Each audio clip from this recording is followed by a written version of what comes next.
Welcome to the Java Collections Framework. If you guys are saying, okay Mo, what the heck is the Java Collections Framework? Why in the world is it so useful? And how is it going to save the day?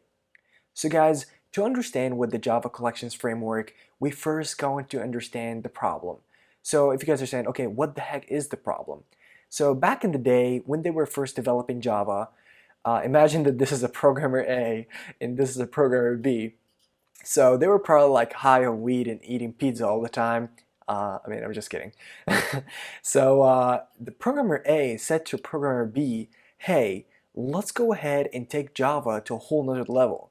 And programmer B was like, what? How in the world are we going to do that? So programmer A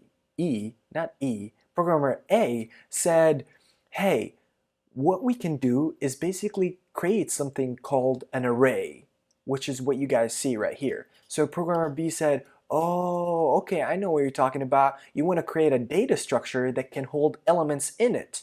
So programmer A said, heck yeah, let's go ahead and do that. So they go home and they create something called an array and they publish it and everybody's happy, the world is using it until they come to this huge problem. So guys, remember, whenever you create an array, you need to specify how many elements this array can hold. For example, this array can only hold 7 elements because your computer goes like this. You told me to reserve a spot in memory that can hold 7 integers, so I'm just going to do that for you. I can't take 8, I can't take 9, I can't take 10. All I can take is 7 elements, and that's it. If you want to add an 8th element, all you gotta do is basically create a new array that holds the 7 elements in it and also the 8th one that you want to add to it. And that's a lot for programmers because we want something efficient, we want something fast, and we don't have time to copy and create new arrays all the time. So that's when the Java Collections Framework comes and saves the day. Do you guys like how I said that? I know you do. I know you do. So guys, what the Java Collections Framework is basically this. It is a collection of data structure. And if you guys are saying, okay Mo, what the heck is a data structure? And give us a couple of examples so we can get it. So guys, what a data structure is basically, I said basically, what a data structure is basically this.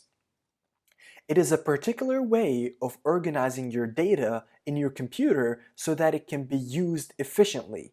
That's what a data structure is. So let me give you a couple examples so you guys can get it. The first example is an array. So an array is a specific kind of a data structure that allows you to have duplicates. Like for example, you can have 1, 1, 1, and that will still be okay in array data structure. And also order matters. So the first element is different than the third element. Like it's not random access. Like everything needs to be in order. That's one type of data structure. Another type of a data structure is called sets. And what a set is basically a data structure that will allow you to have random order and also will not allow you to have duplicates. So in sets, you can't have 1, 1, 1, 1. It will delete all the ones and it will only keep 1. So I'm going to explain this further in the next tutorials, but just for now, I just want to give you a couple examples. And let me just give you one more example so you guys can get it. The third type of data structure is called linked list. And what a linked list data structure allows you to do is basically this. It allows you to remove and add elements so efficiently. Based on what you're trying to do and based on what you're trying to build in your program, you use a specific kind of a data structure. So that's why your job as a computer scientist is so secure, because your computer can't do these things. These things, they need a human being, a creative human being to deal with these things, because depending on what you're trying to build, you will use a specific kind of a data structure. So that's what's cool about computer science. You get to do creative and a bunch of cool stuff. So okay guys, in the next couple of tutorials, I will be talking about linked lists, sets, maps, and all the things that exist in the Java collections framework. So I'm pretty excited about it, pretty stoked about it. Let's go ahead and do that. See you guys. Peace.